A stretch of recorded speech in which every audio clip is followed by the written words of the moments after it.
ओम श्री गणेशाय नमः। जय माता दी। शीतला अष्टमी व्रत कथा। एक बार शीतला माता ने सोचा कि चलो आज देखूं कि धरती पर मेरी पूजा कौन करता है, कौन मुझे जानता है। यही सोचकर शीतला माता धरती पर राजस्थान के डुंगरी गांव में आई और देखा कि इस गांव में मेरा मंदिर नहीं है और ना ही मेरी पूजा होती है। माता शीतला गांव की गलियों में घूम रही थी। तभी एक मकान के ऊपर से किसी ने चावल का उबला पानी मांड नीचे फेंका। वह उबलता पानी शीतला माता के ऊपर गिरा, जिससे शीतला माता के शरीर में फफोले छाले पड़ गए। शीतला माता के पूरे शरीर में जलन होने लगी। शीतला माता गांव में इधर उधर भाग भाग के चिल्लाने लगी, अरे मैं जल गई, मेरा शरीर तप रहा है, जल रहा है, कोई मेरी सहायता करो। लेकिन उस गांव में किसी ने शीतला माता की सहायता नहीं की। वहीं अपने घर के बाहर एक कुम्हारन महिला बैठी थी। उस कुम्हारन ने देखा कि अरे ये बूढ़ी माई तो बहुत जल गई है, इसके ऊपर शरीर में तपन है, इसके पूरे शरीर में फफोले पड़ गए हैं, ये तपन सहन नहीं कर पा रही है। तब उस कुम्हारन ने कहा, हे माँ, तू जहाँ आकर बैठ जा, मैं तेरे शरीर के ऊपर ठंडा पानी डालती हूँ। कुम्हारन ने उस बूढ़ी माई पर खूब ठंडा पानी डाला और बोली, हे माँ, मेरे घर में रात की बनी हुई रबड़ी रखी है, थोड़ा दही भी है, तू दही रबड़ी खा ले। जब बूढ़ी माई ने ठंडी ज्वार के आटे की रबड़ी और दही खाया तो उसके शरीर को ठंडक मिली। तब उस कुम्हारन ने कहा, आ माँ बैठ जा, तेरे सिर के बाल बहुत बिखरे हैं, ला मैं तेरी चोटी गूंथ देती हूँ। और कुम्हारन माई की चोटी गूंथने हेतु कंघी बालों में करती रही। अचानक कुम्हारन की नजर उस बूढ़ी माई के सिर के पीछे पड़ी तो कुम्हारन ने देखा कि एक आंख बालों के अंदर छुपी है। ये देखकर वह कुम्हारन डर के मारे घबराकर भागने लगी। तभी उस बूढ़ी माई ने कहा, रुक जा बेटी, तू डर मत, मैं कोई भूत प्रेत नहीं हूँ, मैं शीतला देवी हूँ।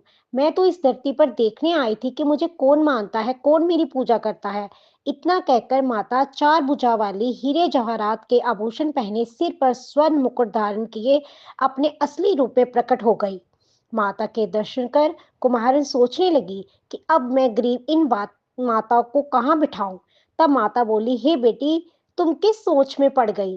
तब उस कुम्हारन ने हाथ जोड़कर आंखों में आंसू बहाते हुए कहा, हे माँ, मेरे घर में तो चारों तरफ दरिद्रता बिखरी हुई है, मैं आपको कहाँ बिठाऊं। मेरे घर में ना तो चौकी है और ना बैठने के लिए कोई आसन है। तब शीतला माता प्रसन्न होकर उस कुम्हारन के घर पर खड़े हुए गधे पर बैठकर एक हाथ में झाड़ू और दूसरे हाथ में डलिया लेकर उस कुम्हारन के घर की दरिद्रता को झाड़ने लगी। जार डालिये में भरकर फेंक दिया।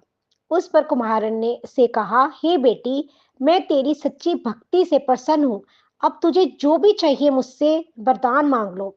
तब कुम्हारन ने हाथ जोड़कर कहा, हे माता, मेरी इच्छा है अब आप इसी डुगरी गांव में स्थापित होकर यही निवास करें और जिस प्रकार आपने मेरे घर की दरिद्रता को अपनी झाड़ू से साफ कर दिया है, ऐसे ही आपको जो भी भक्त होली के बाद की सप्तमी को भक्ति भाव से पूजा कर अष्टमी के दिन आपको ठंडा जल, दही व बासी ठंडा भोजन चढ़ाए, उसके घर की दरिद्रता को दूर करना एवं आपकी पूजा करने वाली महिला का अखंड सुहाग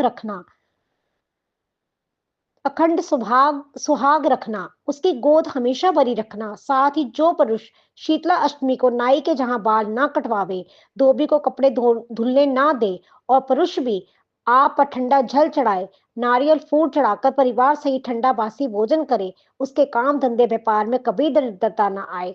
तब माता बोली, तथा अस्तु। हे बेटी, जो तुमने वरदान मांगे हैं मैं सब तुझे देती हूँ। हे बेटी, तुझे आशीर्वाद देती हूँ कि मेरी पूजा का मुख्य अधिकार इस धरती पर सिर्फ कुम्हार जाति का ही होगा। तभी उसी दिन से डुगरी गांव में शीतला माता स्थापित हो गई और उस गांव का नाम हो गया शील की डुगरी। शील की डुगरी भारत का एकमात्र मुख्य मंदिर है। शीतला सप्तमी के दिन यहाँ बहुत विशाल मेला लगता है। शीतला माता की जय।